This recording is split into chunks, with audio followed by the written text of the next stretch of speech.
আসসালামু আলাইকুম। আজকে পাইথনের এই টিউটোরিয়ালে দেখাবো ইফ ইলস এর কাজ। ইফ ইলস এর কিভাবে ব্যবহার করতে হয় আর কি এটা কতটা ইম্পর্টেন্ট পাইচার্মের জন্য এইটা নিয়ে আজকে কথা বলবো। তো এর জন্য চলেন আমি চলে যাচ্ছি পাইচার্মে যে আমি সিম্পল একটা কোড করব। এটা করব হলো যেমন এখানে দেখেন পাস আর ফেলের একটা লিখবো, মানে পাস করতে হলে পাস আর ফেলের একটা কন্ডিশন নিব, যেখানে ধরেন যে পাস দেখাবে না ফেল দেখাবে।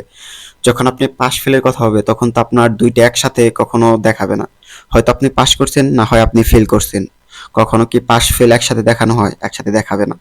তো এই ক্ষেত্রে আমি একটা ছোট একটা প্রোগ্রাম করব বা কোড করব। দেখেন এর জন্য আমি কি করব, ধরেন যে আমি এক্সাম দিলাম 100 মার্কে। তো আমি মার্ক লিখে নিচ্ছি মার্ক, দেন আমি এখানে ইকুয়াল দিয়ে 100 দিয়ে দিলাম, মানে আমি 100-র ভেতরে একটা এক্সাম দিলাম। দেওয়ার পর আমি এখন এইখানে পাস আমার কততে আর ফেল কততে আসবে এটা নিয়ে আমি দেখাবো। তো এর জন্য আমার কি করতে হবে, ইফ, যেহেতু আমরা ইফের কাজ করব, ইফ নিব, দেন আমাদের মার্কটা দিতে হবে আর কি মার্ক দিতে হবে বলতে যে আমরা কত পেলে পাস করতে পারবো। মানে আমরা যখন 33-এর উপরে পাবো তাহলেই তো আমরা পাস করতে পারবো।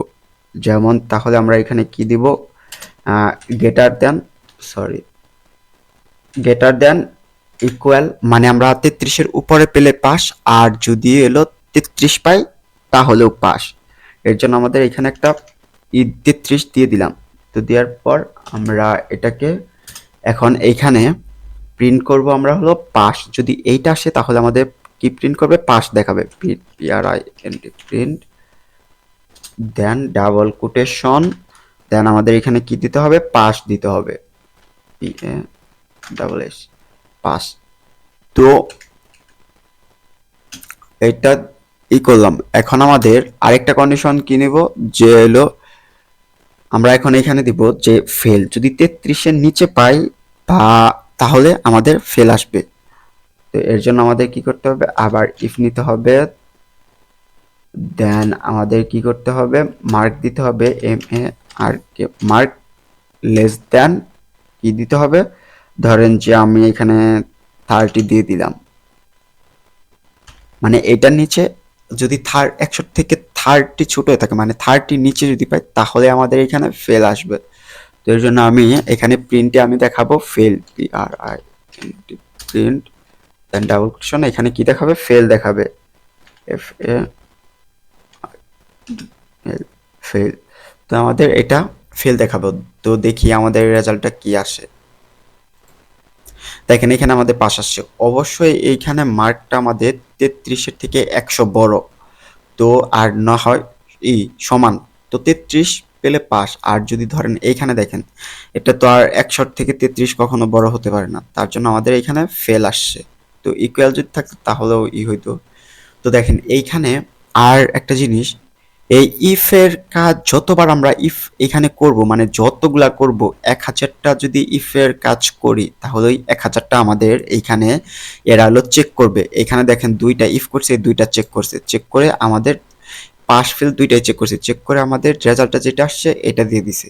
তো আমাদের এত করার কি দরকার আছে, তো আমরা এটা না করে এখানে ইলসের ব্যবহার করতে পারি। ইলসের ব্যবহারটা হলো, ইলসের কোনো এখানে এত কন্ডিশন দিতে হবে না, জাস্ট আমাদের কি থাকবে, পাস নয় ফেল, যেটা ইচ্ছা ওইটা দেখাবে। এতগুলা দেখানোর আমাদের কোনো প্রয়োজন নেই।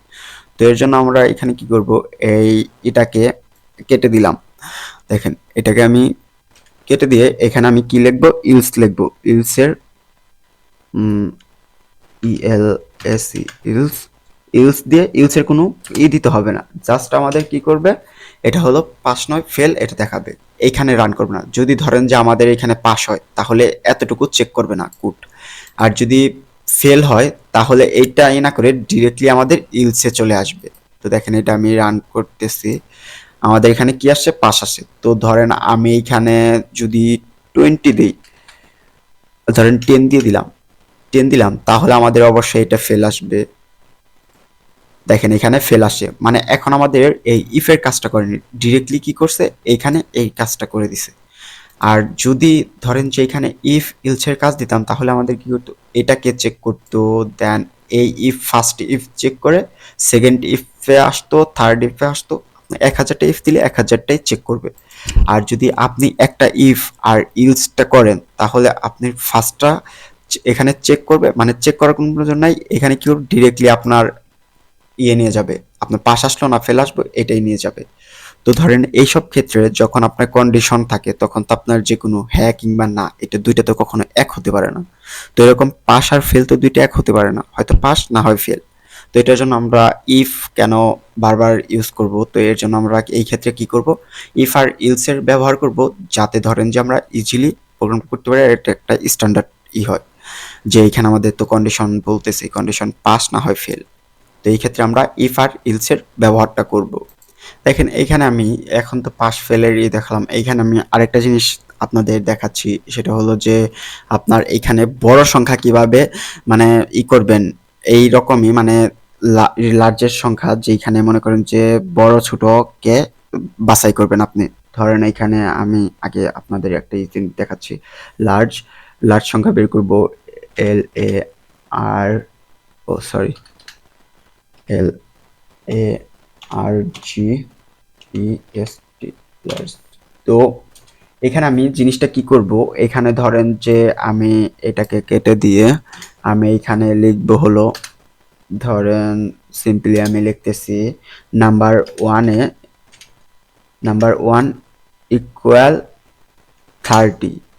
দেন আমরা কি করব আরেকটা নিব নাম্বার টু, নাম্বার টুতে নিব যে কত নিব 40 নিচ্ছি।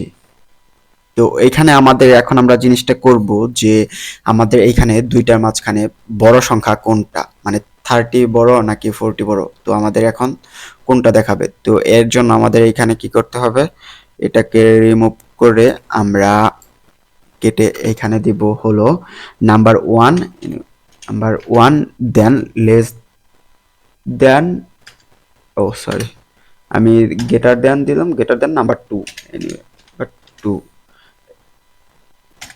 দেন আবার এটা হলে আমাদের কি দেখাবে, এইখানে দেখাবে নাম্বার ওয়ান। যদি আমাদের নাম্বার টু থেকে নাম্বার ওয়ান বেশি থাকে বড় থাকে তাহলে আমাদের কি দেখাবে, নাম্বার ওয়ান দেখাবে।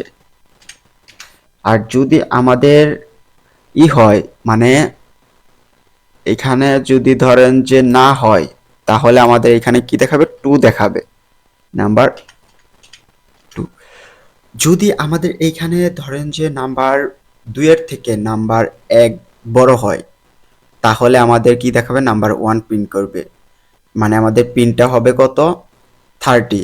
আর যদি ধরেন যে 30 থেকে 40 থেকে 30 ছোট হয় তাহলে আমাদের নাম্বার টু দেখাবে, মানে হলো 40 দেখাবে। তো আমি এটা রান করাই দেখবো কি রেজাল্টটা কি আসে। দেখেন আমাদের এখানে রেজাল্টটা কি আসছে, নাম্বার টু আসছে। তার রিজন হলো অবশ্যই নাম্বার ওয়ান দুইয়ের থেকে বড় না, এখানে নাম্বার ওয়ানে 30 আছে, নাম্বার টুতে 40 আছে। তো অবশ্যই নাম্বার একের থেকে দুই বড়, যার জন্য নাম্বার আমাদের টু প্রিন্ট করছে। তো দেখেন আমি এইখানে নাম্বার ওয়ানের ক্ষেত্রে ধরেন 50 দিয়ে দিলাম, তাহলে আমাদের প্রিন্টটা কি আসে এখন, অবশ্যই নাম্বার ওয়ান আসবে। দেখেন আমাদের এখানে কি আসছে, নাম্বার ওয়ান চলে আসছে। তো আর এটাকে আমরা আরেকটা কোড করতে পারি, ইভেন আর অড কিভাবে বের করব। ধরেন যে আমরা এখানে জোড় বেজোড় সংখ্যা আছে, তো আমরা এগুলাকে কিভাবে সিলেক্ট করব, এর জন্য আমাদের কি করতে হবে, মানে এক ইভেন দিয়ে আমি এটাকে করে দেখাচ্ছি। তো আমরা যেহেতু ইভেন আর অড নিব তাহলে সেই ক্ষেত্রে এখানে দেখেন আমি ধরেন যে এই 50 দেন আমি এটাকে কেটে দিলাম। তো এইখানে আমি এটাকে নাম্বার ওয়ানের জায়গায়, তো অবশ্যই আমরা এইখানে কিছু লিখতে হবে। তো এই জিনিসটা হলো আমাদের এখানে থাকবে যে মানে আমরা একটা সংখ্যাকে যখন ভাগ করব ভাগশেষ যখন শূন্য হবে তখন আমরা ইভেন দেখব, জোড় সংখ্যায় তো ইভেন আর বেজোড় সংখ্যা অড। তো এই ক্ষেত্রে ধরেন যে ভাগশেষ জিরো অবশ্যই আপনার যে ইভেন, আর যদি এক কিংবা থ্রি হয় তাহলে অবশ্যই অড। তো এই ক্ষেত্রে আমরা এখানে কি করব, পার্সেন্টেজ দেন এখানে কি করব, দুই দিয়ে ভাগ দিয়ে ইকুয়াল ইকুয়াল জিরো। দেন এটাকে আমরা কি করব, এখানে যদি এই ক্ষেত্রে 0 হয় তাহলে আমরা এখানে কি বের করব, অড, মানে ইভেন, সরি ইভেন বের করব, E V E N, even. আর যদি এটা না হয়, যদি ধরেন যে অড হয়, তাহলে আমাদের কি হবে এখানে অড, মানে যদি বেজোড় সংখ্যা হয় তাহলে আমাদের এখানে অড প্রিন্ট করবে। তো এই ক্ষেত্রে দেখি আমাদের রেজাল্টটা কি আসে। তো আমার এটা, তো আমি এটাকে রান করে দেখবো এই জিনিসটা আমাদের রেজাল্টটা কি আসে। দেখেন এখানে ইভেন আসে। অবশ্যই আপনার 2 দিয়ে যখন ভাগ দিবেন 50 কে তখন ভাগশেষ 0 হবে, এর জন্য আমাদের আসে। তো এইখানে যদি আমি ধরেন যে 50 না দিয়ে 53 দিলাম, তাহলে আমাদের এই জিনিসটা কি আসে দেখি। আমাদের ভাগশেষ কিন্তু 1 থাকে, যার জন্য আমাদের এখানে অড চলে আসছে। তো এরকম ভাবে আপনারা ইফ ইলস এর কাজ করতে পারেন। আর অবশ্যই আমার মনে হয় ইফ ইলস এর কাজ, মানে আপনারা যখন ইফ এর ইউজ করবেন সব সময়, তখন আপনার ইফ গুলাকে কন্ডিশনের ক্ষেত্রে আমার ইফ ইলস যখন করবেন, ইউজ করবেন, তখন আপনাদের সময়গুলা বেঁচে যাবে, এত টাইম লাগবে না। জাস্ট আপনার কন্ডিশন হ্যাঁ কিংবা না, দুইটারই তো কাজ। তো আপনার দুইটা তো কখনো এক হবে না, যার জন্য আপনি ইফ ইলস এর কাজ করবেন, তাহলে আপনি ইজিলিতে আপনার যেটা চাচ্ছেন ওইটা পেয়ে যাবেন।